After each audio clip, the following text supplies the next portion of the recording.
So I head over to Brooke's house that night. She made this awesome cheese tortellini soup.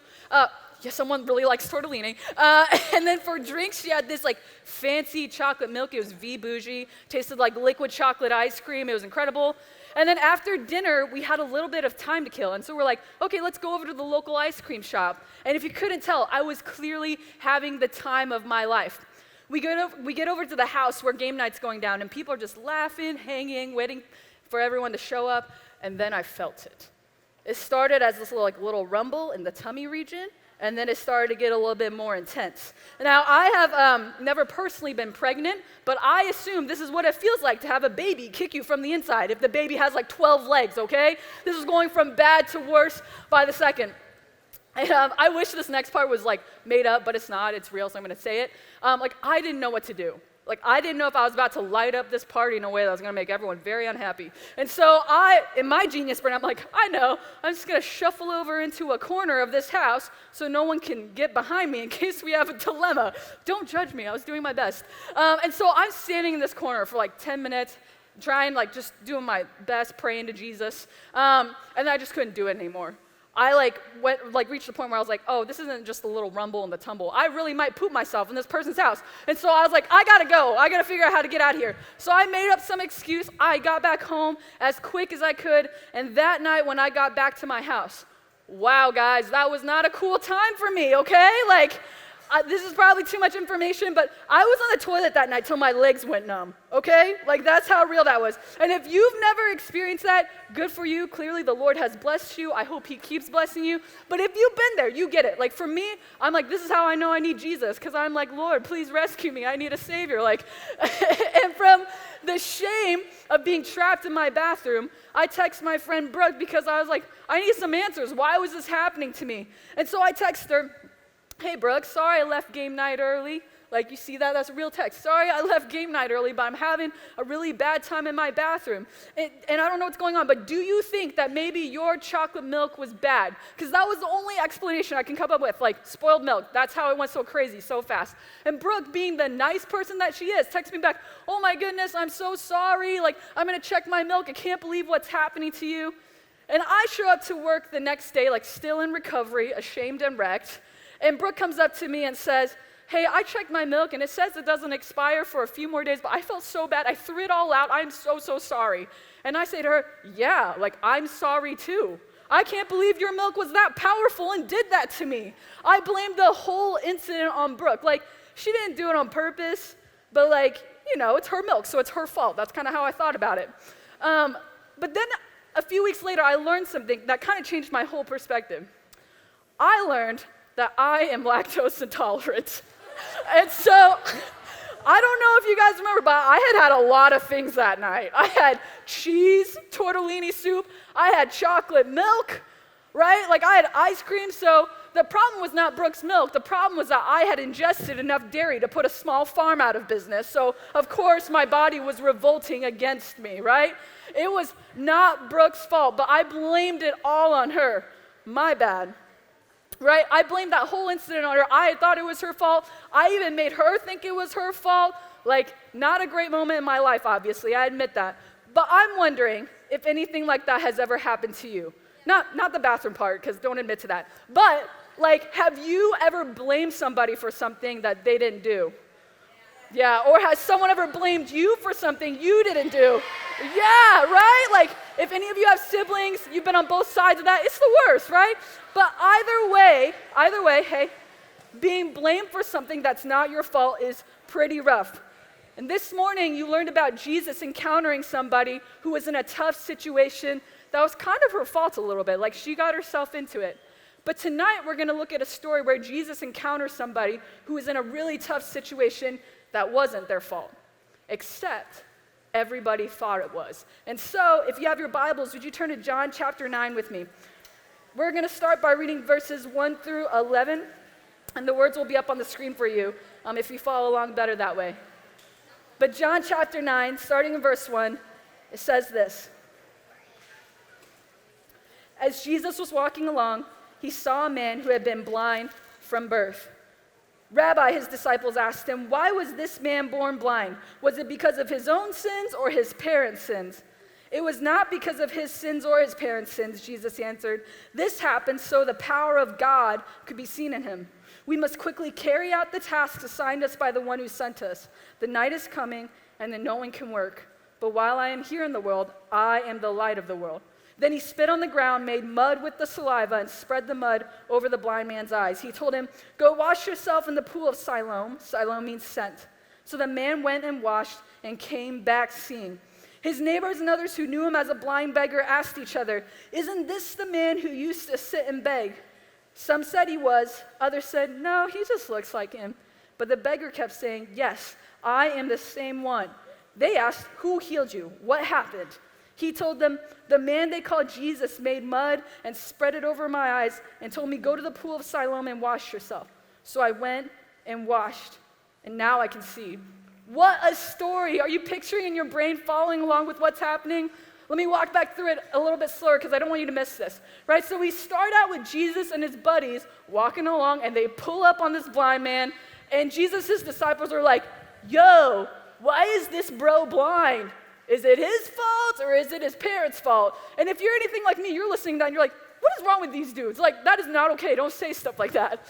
But one thing we have to remember was that this was a totally different time and culture. And back then, there was a belief that if somebody had a disability like that, it was due to some sort of sin in their life. Like either they had done something bad or their parents had done something so bad that the consequences were being passed down to them. Now, we don't think that way anymore. But back then, everybody around Jesus thought this was the way life worked. And so when the disciples asked this question, they weren't trying to be jerks. They were just working off of what they understood to be true. It's kind of like when I blame Brooke. Like, I wasn't trying to be a bad friend. I was just working off of what made sense to me in the moment. So everyone during this time that Jesus was living in would have thought that the reason this man was blind was because it was his sins or his parents' sins, his fault or their fault. Those were the only two options they could come up with. Everybody saw it like that, but Jesus didn't. Jesus responds to the disciples' question and essentially says to them, "Nah, fam. Like, it's not his fault or his parents' fault. This is because God has a plan and purpose for this man's life." And anyone around that would have heard Jesus said that would have been like, "What? No." Like, they would have been totally caught off guard because everybody saw this guy and looked at his situation and thought it was his fault, that he was being punished by God in some way. But Jesus comes back and says, "No. This man isn't being punished by God. It's actually the opposite of what you all are thinking. This is actually an opportunity for God to show how much he is for this man." And then Jesus heals the guy, kind of in a weird way, right? Like he spits on the ground, hawks a loogie, right? Makes some mud in the dirt and like rubs it in the man's eyes. And if I'm honest, I don't totally know how to feel about that because that's a lot of spit. But you got to give Jesus props for style and originality. And then Jesus tells the man to go and wash it all off. And when the mud is gone, this man could see. For the first time ever, he could see. He was healed, and Jesus had healed him. And here's the thing I want us to understand tonight. If you're in a tough situation you didn't put yourself in, Jesus is for you. This blind man, he was in a tough spot. He had a disability which he did not choose, but it led to people judging him, blaming him and his family. And in verse 8, it even tells us that he was a beggar, right? Meaning he didn't have very much money. He probably didn't have nice clothes. Maybe he even had trouble finding food. He was in a really, really tough situation. And this morning you heard from Katie about how if you're in a tough situation that you did put yourself in, like the woman caught in adultery, that Jesus is absolutely for you. But maybe you're more like the blind man, and you're in a really tough spot, but you didn't choose it. And what I want you to hear is that Jesus is also for you. I know I don't know all of you personally, but I can guess that some of you in this room are going through some really tough things that aren't your choice. Like maybe you do have a disability. Maybe it's a physical disability like the blind man we've been reading about. Or maybe you have a learning disability and this past year at school has made you feel horrible about yourself because you feel like you can't get anything right no matter how hard you try. Or maybe you've been bullied for the way you look. Maybe people have made fun of you because of your weight or judged you because of your clothes. Maybe people have spread rumors about you or said mean things to you that you can't stop thinking about. For some of you, your tough situation that you didn't choose might be your mental health. Like maybe you're someone that deals with a lot of anxiety and depression, and you feel like it just takes over your life and you feel so stuck. Maybe your tough situation is being isolated and lonely, whether that's just because of the year we've had with COVID and being trapped in our houses, or maybe you're just someone who's had to move a lot, right? And you can't control that, but you just feel like nobody is there for you. Or maybe the tough situation you didn't put yourself in is stuff going on in your family, because none of us get to choose our families, right? And I know some of you are loving your time here at Mix, not just because it's so fun and awesome, but because there are things that you're trying to get away from in your house. Like maybe when you're at home, you're always getting yelled at. Or maybe your family doesn't have enough money and you just feel so stressed out and embarrassed. Or maybe your parents have been fighting a lot and you're scared. Or maybe your parents have split up and it bothers you a lot more than you've let on. Or maybe the tough situation you're in that you didn't choose is that somebody you're close to is really sick and there's nothing you can do. Or maybe somebody has hurt you really bad and nobody else knows, but you feel like you can't get away. I don't know what you're going through, but here's what I do know. That tough situation that's popping up in your brain right now, listen to me. It is not your fault. It is not your fault. And Jesus is for you. Just like he was for the blind man, Jesus is for you. And Jesus doesn't see like other people, right? All those situations I listed out, whether for you it's like moving or being bullied, anxiety, or stuff going on in your home, those things aren't your fault. But sometimes it might feel like it is. Sometimes other people make us feel that way. Sometimes we make ourselves feel that way. It's like in the blind man's story, everybody thought that his situation was his fault, right? It was kind of accepted by everybody. He even thought it was his fault. It was kind of just a thing where it's like, well, I guess the reason you're blind is because you sinned a lot, but whoops. But then do you remember how Jesus responded to that?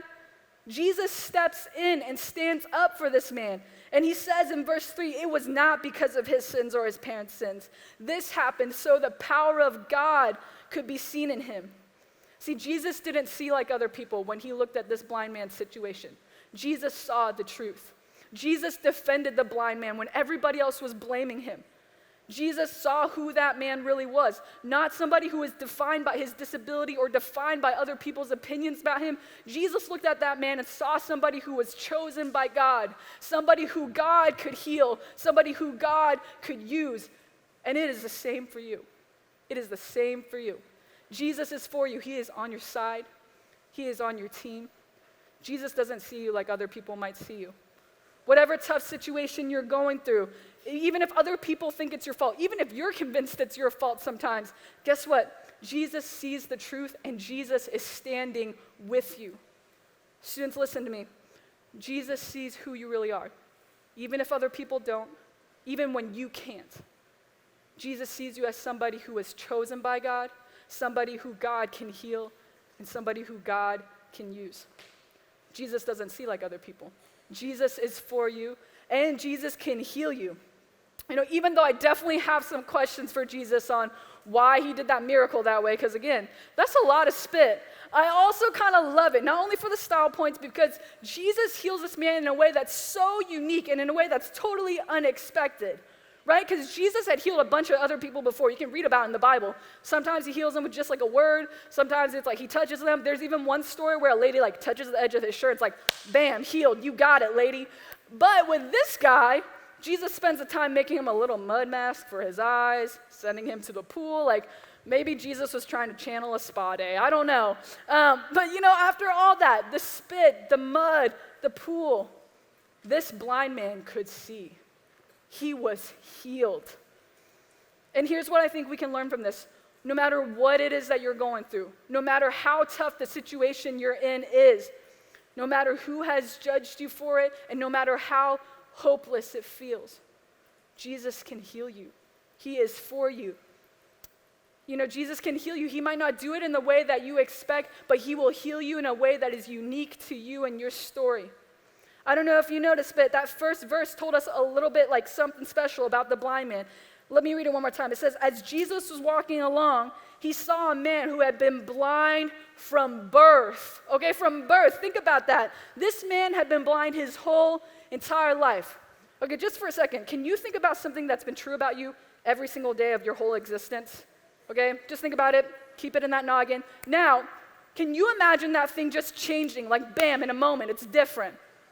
It's kind of hard, isn't it? Like most of you in here are 11, 12, 13, 14 years old, and that's a kind of long time, I'll give you that. But this blind man, he was a grown-up, okay? He was a grown-up. So like for me, I'm 29 years old. I know I look like I'm in 8th grade, but I'm a real adult, I promise. And for me, my whole life, I've known 2 languages. I speak English and I speak Cantonese. Okay, I learned Cantonese when I was around 2 years old. Learned English when I was around 4, so that's not even technically my whole life, but it's all I can remember. My whole life, all I can remember, I've known these 2 languages. Let me tell you, I can't imagine waking up tomorrow, getting ready to fly to New Hampshire, go back home, and suddenly I can't speak English, but I'm fluent in German, right? Like, Guten Tag, hit me up, Germany, I'm ready. Like, I can't imagine that happening because my whole life, I've known 2 languages. That's it. That's how it's always been. And for this blind man, he was born blind. That's how it always was. I bet he never expected for his situation to change. He had been blind every single day of his life. But then Jesus showed up. Jesus showed up and things changed. This blind man saw for the first time in his life. He had to wait, that's for sure, and it was a super long wait. But then Jesus showed up and healed him, uniquely and unexpectedly. And what I want to tell you tonight is that Jesus wants to do that in your life too. He wants to show up in your life too. He is for you and he can heal you. That tough situation you're in that you feel can't change, won't change, has no chance of ever getting better. Jesus is for you. Jesus can heal you. And Jesus wants to be your help. You might have to wait. But the promise that we have in Jesus is if you follow him, whether it is in this life or the next, you will be healed. The promise that we have in Jesus is that there is nothing that is beyond hope, and there's nothing that can separate you from his love. In Romans chapter 8, this guy named the Apostle Paul, who's somebody that followed Jesus and went through a lot of tough things that he did not choose, this is how he puts it. He says, if God is for us, who can ever be against us? Since he did not spare even his own son, but gave him up for us all, won't he also give us everything else? And then in verse 38, he says, and I am convinced that nothing can ever separate us from God's love. Neither death nor life, neither angels nor demons, neither our fears for today nor our worries about tomorrow. Not even the powers of hell can separate us from God's love. Are you listening to those words? Neither our fears for today nor our worries about tomorrow. Listen, I know some of you have some things in your life that are making you feel afraid right now. I know some of you have some worries about tomorrow, or maybe the worries are about for when you go home. But these words are true, okay? I know some of you are experiencing things in life that are not okay, that are hard, that hurt you, that are not fair. But if you hold on to Jesus, what you're going to find is somebody who loves you so much, somebody who will never, ever give up on you, somebody who can give you hope, somebody who can heal you, somebody who can help you, and nothing can separate you from his love. That's a promise. I know this is true because that is who Jesus has been for me. Jesus is for you. He doesn't see like other people. He can heal you. And Jesus is the light, so you don't have to live in the dark. You know, right before Jesus makes the mud mask and heals this man, I don't know if you caught what he said. In verse 5, he says, but while I am here in the world, I am the light of the world. So are you making the connection? Jesus refers to himself as the light, and then he makes it possible for a man to see the light physically for the first time ever. So this miracle that Jesus does in this blind man's life, it's like an exclamation mark to what he's trying to tell everybody. And what Jesus is saying to us is that he is the light, and he doesn't want any of us to live in the dark. You know, most of us in here are probably not physically blind, but you can physically see and still be blind and living in the dark in other ways.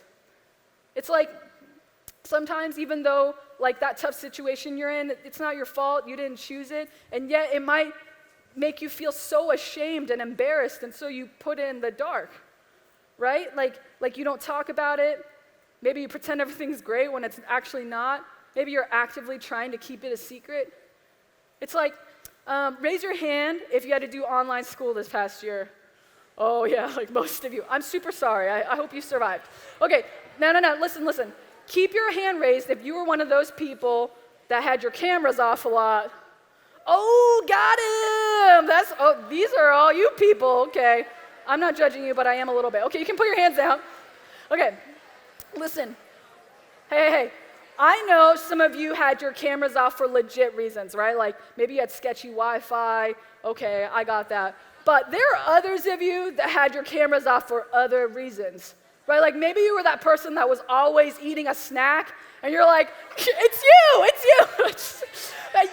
And you're like, I don't want my class to see me with my mouth full, crumbs on my face, chewing like a llama. Like that's not a good look for me. So you're like, camera off. Or maybe you didn't clean your room even though your mom told you to a trillion times, and you're like, I don't want my class to see this mess that I call my life. So it's you guys, I got it. And so you're like, camera off, right? But I think a lot of us do this in our lives and not just in our online classes. We try to make sure that nobody sees those messy parts of us. Like maybe you're dealing with depression and you go to your church small group every week and no one knows you're struggling with that because you're so ashamed. And you're like, I don't want to bring the group down with my stuff. Or maybe you're being bullied online, but you're so embarrassed about what they said about you that you haven't told anybody. Whatever you're going through, listen, Jesus is for you and Jesus is the light, so you don't have to live in the dark.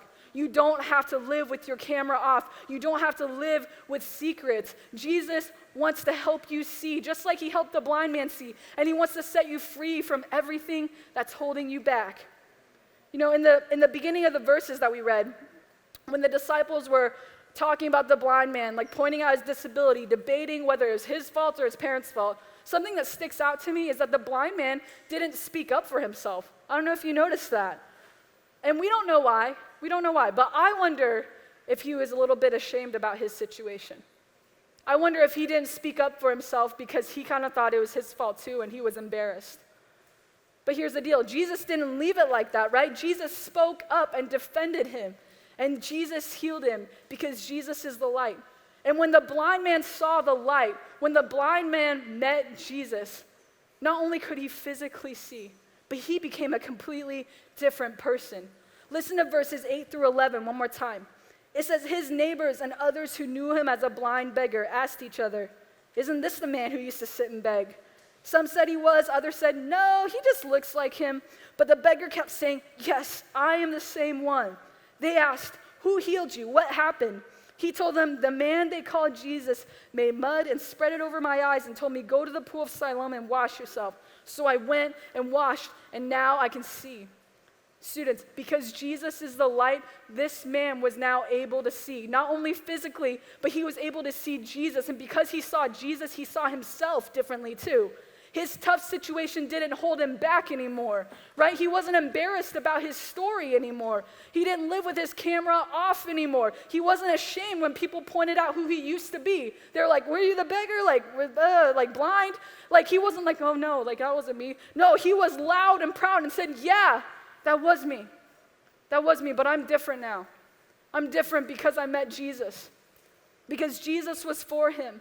Because Jesus saw this man differently than how everybody else saw him. Because Jesus healed him, and because Jesus is the light, this man was able to see. He saw the truth. He saw who Jesus was, and he saw himself the way Jesus saw him. When I was your age, my parents started fighting a lot. And it made me super anxious, and I was sad and mad, and I didn't know what to do.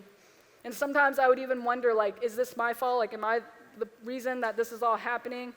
And I would wish that I had somebody to talk to, but I would get so scared that it was going to mess something up for my family, and I didn't want to hurt anybody. And I held on to that for a long time. But the summer after I was in 8th grade, I went to a week kind of like this, like mix, and I met Jesus in a whole new way. And I realized that I didn't have to be embarrassed about what was going on in my life. I realized I didn't have to be ashamed. I realized I didn't have to keep secrets that kept me in the dark. I realized I didn't have to live with my camera off. And I ended up talking with my small group leader and my youth pastor, and through talking with them, Jesus helped me to see him and myself more clearly. And listen, if you would have told me when I was in 6th grade, 7th grade, 8th grade, that one day I would be able to share that part of my story, not just with my youth pastor or my small group leader, but with a bunch of people in Kentucky or Indiana or wherever we are, right? I would have thought you were crazy. I've been like, no, like I'm not doing that. There's no way. But can I tell you something? The only reason I'm doing this here tonight is one reason and one reason only. It's because Jesus has changed my life. And because I believe he is for me, I'm not afraid anymore. And you can have that too. You really can. You don't have to live in the dark. You don't have to live with your camera off. You were made to see and to be seen. Jesus wants you to see yourself the way he sees you. He sees so much good in you, and your story is always safe in him. When we meet Jesus, he makes us brave. The things that used to make us feel scared or ashamed or embarrassed get turned into the parts of our story that God uses to show how good and faithful he is. It's like with the blind man, the thing that the disciples judged him for became the exact same part of his story that he told everybody because he met Jesus, and that became the way that God used him. And so if you want to be free, if you want to learn to see, I think God can do that in your life too. I really do. Students, God can use the same things that used to keep us in the dark to be a part of bringing his light into the world. And so if you're in a tough situation you didn't put yourself in, guess what? Jesus doesn't see like other people. Jesus can heal you. Jesus is the light, so you don't have to live in the dark. And most of all, Jesus is for you, and he always will be. Let me pray for us.